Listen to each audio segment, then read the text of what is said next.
en el ámbito urológico afecta a hombres con el doble de frecuencia que a las mujeres, y la edad promedio de presentación es entre los 60 y los 70 años. ¿Cuáles son los factores de riesgo para desarrollar cáncer de próstata? El cáncer de riñón, perdón, es el tabaquismo. Ya entre un 20 y 30% de los casos de carcinoma de células renales están relacionados con el hábito de fumar, con un riesgo relativo entre 1.5 para hombres y 1.2 para mujeres. El segundo factor de riesgo es la obesidad, el cual se asocia con un aumento de la incidencia del carcinoma de células renales. Factores médicos como la hipertensión también juegan un papel importante. Aparentemente, según algunos estudios, el tratamiento con algunos antihipertensivos pueden estar relacionados con la incidencia del carcinoma de células renales, con el cáncer renal, pero no está vinculado. Pero no está vinculado claramente según estos estudios, pero hay una sospecha de que algunos antihipertensivos puedan provocar cáncer de riñón. Factores genéticos como por ejemplo los antecedentes familiares, como en cualquier cáncer, el antecedente familiar es un factor de riesgo para desarrollar cáncer. En este caso, un 4% puede provocar, si hay alguien en la familia con cáncer de riñón, ya alguien de primer grado, existe un 4% de probabilidades que este paciente desarrolle un carcinoma de células renales. Bien, sobre todo si el tumor ha sido diagnosticado en edades tempranas. ¿Ya? Factores ambientales como exposición a ciertos químicos o metales como los hidrocarburos. Esto en pacientes que manejan, están en el manejo de, ¿cómo se dice?, de petróleo, diésel, gasolina, ya químicos como el tricloroetileno, cadmio y arsénico. El cadmio, por ejemplo, se encuentra presente en las pilas, por eso no es buena desarmar una pila y manipularlo con la mano, ¿no? Porque tiene cadmio y el cadmio está relacionado altamente con el carcinoma de células renales y sobre todo el manejo de las pinturas. Esos, esos pacientes que, por ejemplo, y es verdad, estos pacientes que han trabajado en fábricas de pintura o en chaperío de pintura, ¿cierto? Y se ponen a pintar así en aerosol sin barbijo, ¿no? A la larga, el riesgo de que desarrolle un cáncer de riñón es altísimo en estos pacientes que aspiran pintura sin utilizar barbijo. Ya un ejemplo claro, el Camiri, por ejemplo, que es una ciudad petrolera, la incidencia de cáncer de riñón es altísima en esa ciudad. Quizás sea por el agua, la contaminación del agua, ya, o por la gran cantidad de personas que han trabajado en yacimientos y han estado en contacto directo con los hidrocarburos durante muchos años. ¿Ya? Cómo se clasifican los tumores renales? Como ya les dije, como carcinoma de células renales, eso es el 95% de los casos. Ya después, en un 2 a 3% como neoplasias renales quísticas, que son tumores de muy bajo riesgo, o como tumores de células no renales, que estos incluyen tumores de metástasis en otros órganos que han hecho metástasis al riñón. Ya, por ejemplo, un linfoma que hizo metástasis en riñón, un carcinoma de hígado que hizo metástasis en riñón, carcinoma de colon que hizo una metástasis en el riñón, puede simular un cáncer de riñón como si fuera el primario, ¿ya? Pero es muy infrecuente. Nos vamos a enfocar en el carcinoma de células renales, dentro del cual se subclasifican hasta en 4. Hay más, obviamente, pero los más importantes son estos que están acá, que les estoy mostrando. El 70-80% del carcinoma de células renales corresponde a carcinoma renal de células claras. Es el tipo más común, como le dije ahí, aproximadamente un 70-80% de los casos. Es agresivo, sí, es el más común, pero no es el más agresivo. El más agresivo es otro. Es el sarcomatoide, por ejemplo, es bien agresivo. El carcinoma de células renales está en segundo lugar dentro de los tumores de riñón más agresivos, pero lo que preocupa es que es el más común. ¿Ya? Con menos agresividad tenemos al carcinoma papilar de células renales, que puede ser carcinoma el papilar tipo 1 o tipo 2, representa entre un 10 a 15% de los casos. Después el carcinoma cromófobo de células renales, aún menos agresivo todavía que los otros dos que ya les nombré, pero también es menos frecuente, aproximadamente un 5% de los casos.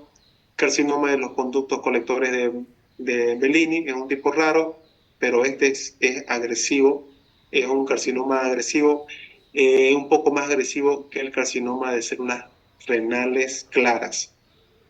¿Ya? Este carcinoma de conductos colectores de Bellini es un tipo, es muy raro, ¿ya? Pero es más agresivo que el carcinoma renal de células claras. Bien, qué signos y síntomas da el tumor renal? Como cualquier cáncer, sabemos que no hay síntomas en un inicio. En etapas iniciales no da síntomas el cáncer de riñón, el tumor renal. Y cuando ya está avanzado, pueden ser inespecíficos, ¿ya? Pero cuando está en etapas iniciales o etapas tempranas, casi nunca hay síntomas. Son hallazgos incidentales porque se hizo una ecografía, porque se hizo una tomografía de control, no sé, le estaban buscando otra cosa en el hígado y resulta que hallaron un tumor en el riñón. Muy difícil, pero ya cuando está en etapas avanzadas puede dar, como dice ahí, hematuria, sangre en la orina. Puede ser visible, el paciente lo puede ver en la taza del baño o puede estar dentro de un análisis de laboratorio. El paciente no lo puede ver porque es microscópico, se llama eso microhematuria, pero cuando le hacen un examen de orina a ese paciente hay sangre en la orina. La hematuria se presenta hasta en un 40% de los pacientes. Dolor en flanco puede haber, claro que sí, puede ocurrir debido a la hemorragia, obstrucción renal o el avance de la enfermedad del tumor. ¿Ya? Masa palpable, muy difícil, solamente presenta en el 9% de los casos y en pacientes muy flacos. Ya puede llegar a palparse un tumor, sobre todo si el tumor mide más de 7 centímetros y el paciente es flaco y está localizado en polo inferior. En esa situación el tumor se puede palpar. Tiene que cumplir esos criterios. Que el paciente sea flaco, que el tumor mida más de 7 centímetros y esté localizado en polo inferior para poder palparse en algo. ¿Ya? Y la masa palpable nos sugiere que ya hay una enfermedad localmente avanzada. Bien, otros síntomas que pueden haber en un paciente con cáncer de riñón que son inespecíficos también, puede ser astenia, o sea, cansancio, pérdida de apetito, náuseas, vómitos, relacionados con síndromes paraneoplásicos como la hipertensión o la policitemia. ¿Alguien me puede decir cómo el riñón controla la hipertensión arterial, la presión arterial? Vamos a ver. Por Renina, ¿por qué me dice? por el sistema renina-angiotensina-aldosterona.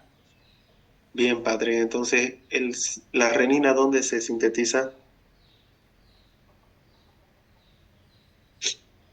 En el riñón por las células yuxtaglomerulares. ¿Dónde? Diego, Las células Magne. yuxtaglomerulares. ¿En dónde? En el riñón. Más fuerte, Magne. Yuxtaglomerulares. ¿Quién sabe? En la dónde mácula se- densa. En la mácula densa, Carla.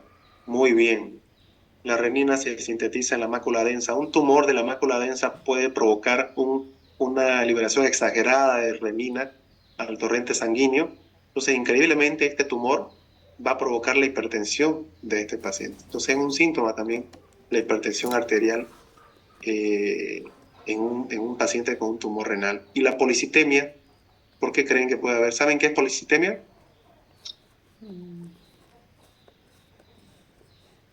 A ver, vamos a buscar. Flavia. ¿Está Flavia?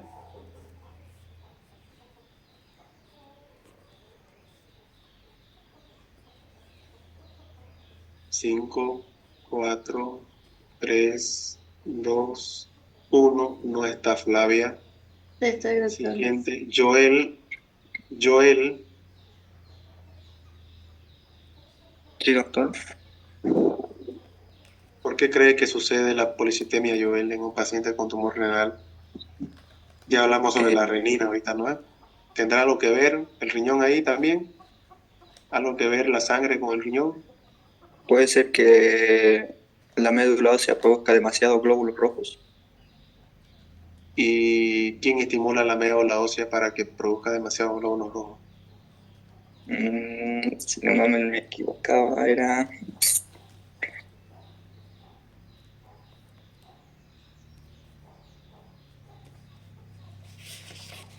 Aldislania, Pamela. Es un trastorno por el aumento de hematocrito, doctor. Eritropoyetina.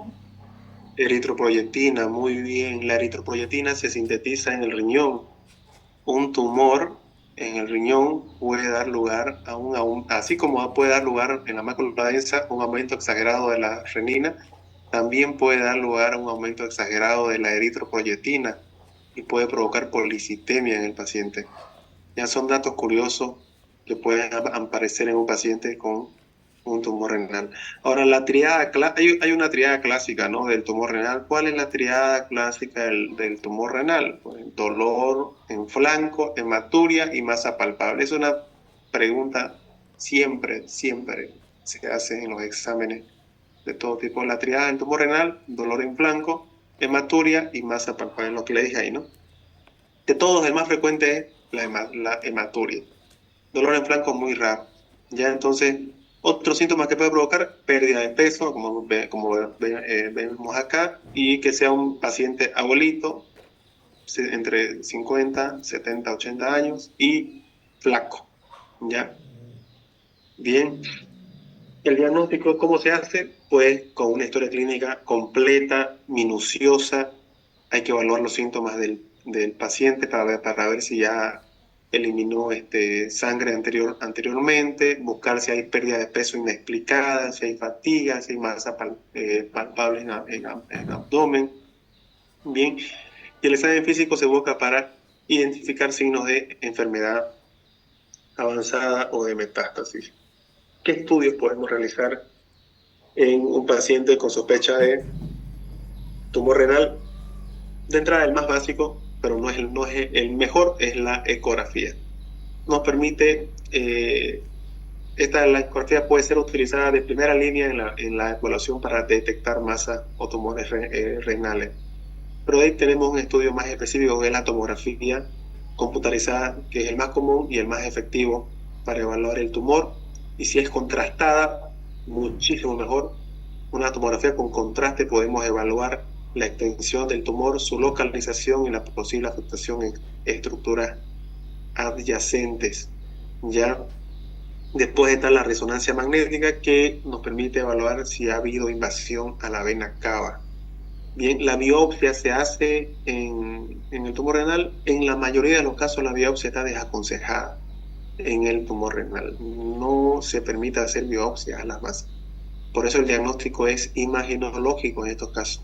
Y mediante el estudio de tomografía debemos ya darle una conducta al paciente si vamos a hacer una nefrectomía total o una nefrectomía parcial. Pero la biopsia en los tumores renales no es lo adecuado ni lo principal. ¿Ya? Y lo que nos da el diagnóstico histopatológico es la pieza, bueno, retirar todo el riñón o parte del riñón. Si es muy chiquitito el tumor, se retira una parte nomás. Ahorita lo vamos a ver. Bien, eso es la tomografía. Por ejemplo, aquí ya el tumor crece, pero casi siempre está circunscrito, ¿no? Como ven acá, no hace mucha invasión a estructuras vecinas. Cuando el tumor crece, invade, como no puede invadir a otros órganos porque hay algo que lo protege. Ahorita me van a responder qué es. El tumor empieza a crecer hacia la vena cava, invade la vena cava y la trombosa. Entonces, la extensión, la clasificación TNM implica conocer si hay invasión o no hay invasión a la vena cava. Lo que ven acá abajo es a su izquierda, abajo a la izquierda es una ecografía, y al medio, un tercio medio, una imagen sólida. Si le ponemos Doppler debe estar vascularizada, muy sospechosa de tumor renal. Después de esto debemos realizar una tomografía sin contraste o con contraste. Esto que ven acá arriba es una tomografía con contraste, ¿ya? Y esto acá lo ven el tumor, ¿cierto? Esto es del lado derecho. Y la resonancia, como ven acá, es para evaluar si hay invasión a la vena cava. La estadificación se hace como en cualquier tipo de cáncer, mediante la clasificación TNM: tumor, ganglio linfático y metástasis. Se dice que es tumor, si es un T1, es un tumor menor a 7 centímetros que está confinado al riñón. Puede subclasificarse a su vez como T1A o T1B. ¿Ya? Si es menor a 4 centímetros, T1A; si es entre 4 y 7, T1B; si es mayor a 7 centímetros pero está confinado al riñón, es un T2; si es un tumor que invade estructuras perirenales o la vena renal, solamente aquí es un T3. Ya, si invade la grasa perirenal, es un T3A; si invade solamente la vena renal, es un T3B; y si hay invasión de la cava inferior, mire, se extiende hasta acá, es un T3C. Si invade estructuras adyacentes como las glándulas suprarrenales o tejidos blandos, es un T4. Si va por fuera de una fascia, ¿ya? El riñón está protegido por una fascia, ¿no? Lo protege de los GOL, de la extensión de los hematomas y también de la extensión del tumor. ¿Qué fascia es la que recubre la grasa al riñón y la grasa perirenal? Me va a responder aquí, perdón. Vamos a ver. Aquí hay. Aquí, Jacqueline. ¿Qué fascia es la que recubre? ¿Está presente, Jacqueline? Bien. ¿Qué fascia recubre al riñón? ¿Recuerda? Al diafragma o al vaso. Esta fascia impide que el tumor avance hacia el vaso, hacia el páncreas, hacia el colon. Muy difícil. ¿Ya? El tumor se confina al riñón, y como no puede salir, no puede prenderse a otro órgano, busca una salida y lamentablemente es por la vena renal. Bien, ganglios linfáticos: si no hay afectación de ganglios linfáticos es N0, si hay afectación de ganglios linfáticos regionales es N1. Y si no hay metástasis a distancia es M0, y si hay metástasis a distancia presente es M1. El cáncer de riñón, como le dije, hace metástasis al pulmón como órgano principal, después está el hígado, después está hueso y cerebro.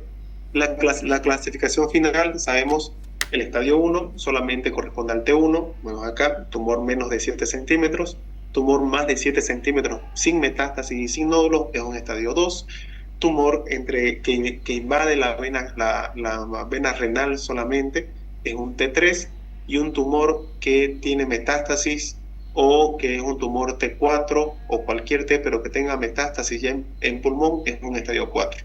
¿Para qué debemos saber la estadificación?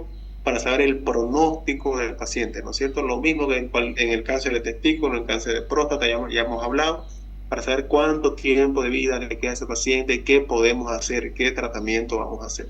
Por eso debemos pedirle estudios para saber hasta dónde se ha extendido el tumor, hasta dónde ha avanzado. No es lo mismo un tumor chiquitito, un tumor que ya se ha ido a vena cava, que ya se ha ido a pulmón, se ha ido a hueso, a cerebro. El pronóstico es otro.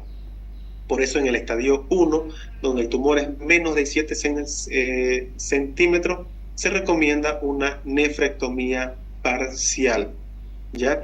La nefrectomía radical es factible cuando no puede realizarse una nefrectomía parcial, por ejemplo, cuando está pegado al pedículo el tumor, cuando es de alto riesgo.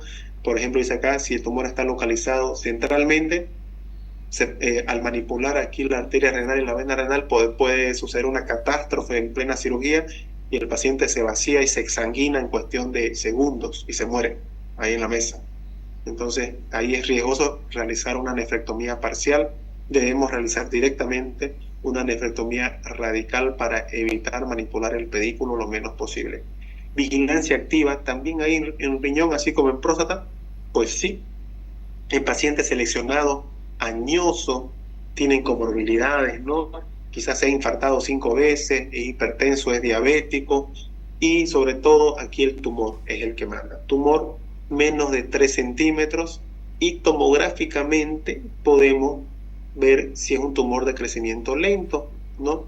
Tomográficamente podemos saber si es un tumor cromófobo, si es un tumor papilar, ya que son tumores menos agresivos que el de células renales. Entonces debemos explicarle al paciente que puede ser que en este paciente mayor a 85 años podamos hacer una vigilancia activa de su tumor renal, ya porque es un tumor que no tiene una agresividad fuerte, ¿no?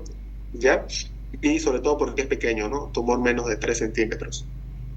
Bien, ejemplo, aquí por ejemplo, mira, un paciente de 75 años, un tumor renal de 2,5 centímetros, diagnosticado como un carcinoma de células renales de bajo grado, este es otro también, pero es de bajo grado, que no presenta síntomas y tiene comorbilidades como hipertensión, diabetes controlada. Dado que el tumor es pequeño y el paciente presenta una expectativa de vida limitada, prefiere evitar la cirugía y se le ofrece como opción la vigilancia activa. Este paciente debe ser monitorizado con imágenes abdominales cada 6 a 12 meses para evaluar el tamaño y el comportamiento del tumor. Se debe explicar obviamente los riesgos de progresión y posibilidades de intervención si el tumor muestra signos de crecimiento o cambios de su comportamiento. Bien, en el estadio 2, un tumor más de 7 centímetros es grande ya. No hay más vuelta que darle, es sacar todo el riñón, totalmente. ¿Ya? En el estadio 3, también la nefrectomía radical. Y si hay invasión de vena cava, es necesario el vaciamiento también de la vena cava durante la cirugía. Estadio 2 y 3, la conducta es nefrectomía radical. Y en el 3 es necesario también retirar los ganglios linfáticos paraórticos, paracabos, precabos, intercabos aórticos, ya que también drenan a ese nivel. En el estadio 4, cuando ya hay metástasis, debemos empezar ya, aparte de la nefrectomía, si se puede hacer la nefrectomía, podemos directamente hacer la nefrectomía e iniciar un tratamiento sistémico con inmunoterapia, con inhibidores de la tirosina quinasa. Ya primero podemos hacer la cirugía o primero podemos hacer unas sesiones con tratamiento, con inmunoterapia o con inhibidores de la tirosina quinasa y después realizar la nefrectomía radical. Eso se llama quimioterapia, inmunoterapia neoadyuvante. Ya podemos realizar una nefrectomía citorreductora donde podemos extirpar la mayor cantidad de tumor del riñón para disminuir la carga tumoral. Tratamientos adicionales como técnicas ablativas como crioterapia también pueden estar presentes podemos realizar en este paciente con estadio 4, que es un estadio sumamente avanzado donde ya hay metástasis. Aparte que hay un tumor más de 7 centímetros o menor a 7 centímetros, ya hay metástasis en pulmón, en hígado, en cerebro. Podemos realizar una crioterapia a nivel del tumor renal o una radioterapia para controlar las metástasis. Ya la sobrevida de células claras, como ven acá, a 5 años 71%, a 20 años 52%. Los menos agresivos es el papilar y cromófobo. La sobrevida a 5 años es el papilar 91% y a 20 años 83%. Casi el mismo porcentaje el tipo cromófobo. El más agresivo y el más común, por desgracia, es el tumor de células claras. Ya para la siguiente clase, esta actividad necesito que me realicen. Vamos a hablar sobre, esto debería haber sido esto hoy en la clase teórica, pero van a hablar el grupo 1. Va a descargar este trabajo que ven acá, es un tema de tumores renales. Ahí habla sobre la inmunoterapia y va a hablar en qué consiste la inmunoterapia en el carcinoma de células renales y va a explicar el mecanismo de acción. Después, el grupo número 2 me va a hablar lo mismo, pero la inmunoterapia, por ejemplo, aquí es el pembrolizumab, ¿ya? Y los inhibidores de la angiogénesis es el sunitinib, ya los inhibidores de la tiroquinasa o pazopanib. Bien, son drogas inhibidoras de la angiogénesis. ¿Alguien sabe qué es angiogénesis? ¿Le suena? Formación de nuevos vasos sanguíneos. Eso, formación de nuevos vasos sanguíneos. El tumor de riñón se caracteriza por formar vasos sanguíneos, pero de una manera brutal, ¿no? Como cualquier tumor, pero el riñón se lleva la flor, ahí, el tumor de riñón. Entonces empieza a formar nuevos vasos de todas partes para poder alimentarse, pues, ¿no? Entonces hay drogas que podemos utilizar para evitar la angiogénesis tumoral, como ya son el sonipirim y el pazopanib. De eso va a hablar el número 2, cómo actúan y cómo se clasifican. El número 3, ya lo hemos hablado ahorita, pero un poquito más profundo para la siguiente clase. Necesito que me digan cuál es el tratamiento del cáncer renal metastásico. Seguramente va a ser una combinación de estos dos medicamentos como terapia sistémica y una cirugía radical adyuvante o neoadyuvante. Y el grupo número 4, para repasar, el tratamiento del tumor localizado, o sea, un T1, un estadio 1, 2 o 3. ¿Cómo realizamos el tratamiento? ¿Se entendió, jóvenes? ¿Alguna pregunta, por favor, tienen sobre esto? Hablen ahora o callen para siempre. Mientras llamo lista.